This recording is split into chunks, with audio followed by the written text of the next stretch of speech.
करमपुर बरसा शबीराबाद थाने जदकोट मीर मिरान खान बिजाणी में मुबैना बतो न रहना था मुबैना कूड़ो कारे इल्जाम मुड़े जवाबदार फकीर पालवान लाशारी के जख्मी करे छो। जख्मी के इलाज ला लाड़काने अस्पताल रेफर किया वियो। लाशारी बिरादरी के मर्द औरतन कुरान पाक हथन में खणी मुस्मात सोनी खातून मुस्मात पटोला खातून ज़मीर लाशारी महबूब लाशारी कमरदीन लाशारी नूरमंद लाशारी बेन एहतजाज कंदे इल्ज़ाम हणंदे चयो त जवाबदार मुंशी खादिम माची हाकिम माची शाहिद माची इरशाद माची ऐं ॿियनि बतो न ॾियण तां हमिलो करे असांजे फ़कीर पालवान लाशारी के लठियूं ऐं गोलियूं हणी शदीद ज़ख़्मी कयो आहे। बतो न ॾियण तां कारे जा कूड़ा इल्ज़ाम हणी रहिया आहिनि। मुज़ाहिरीन वसवारनि खे क़ुरान पाक जा वास्ता ॾींदे इंसाफ़ जी अपील कई आहे। ॿिए तरफ़ वाक़े जे ज़ख़्मी खे करमपुर सरकारी अस्पताल मां इब्तिदाई तिबी इलाज बाद मेडिकल लेटर ॾेई बहितर इलाज लाइ लाड़काने अस्पताल रेफर कयो वियो आहे। वाक़े जो केस दाख़िल न थी सघियो।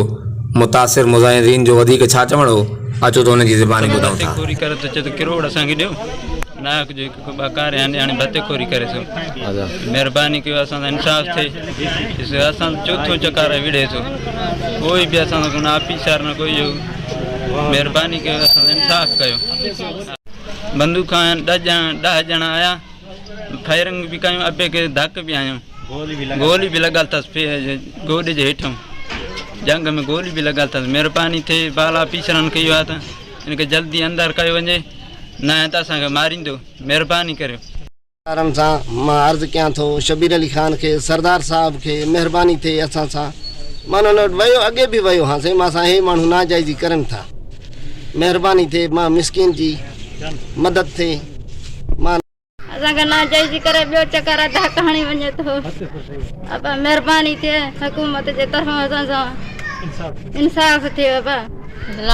भतेखोरी करे थो चौथो साल आहे असां सां नाजाइज़ी करे थो न त बस असां सां मदद करायो। असां गरीब मिस्किन मरन ज़ाल गरीब आहियां मां पेट भतेखोरी एतिरा लख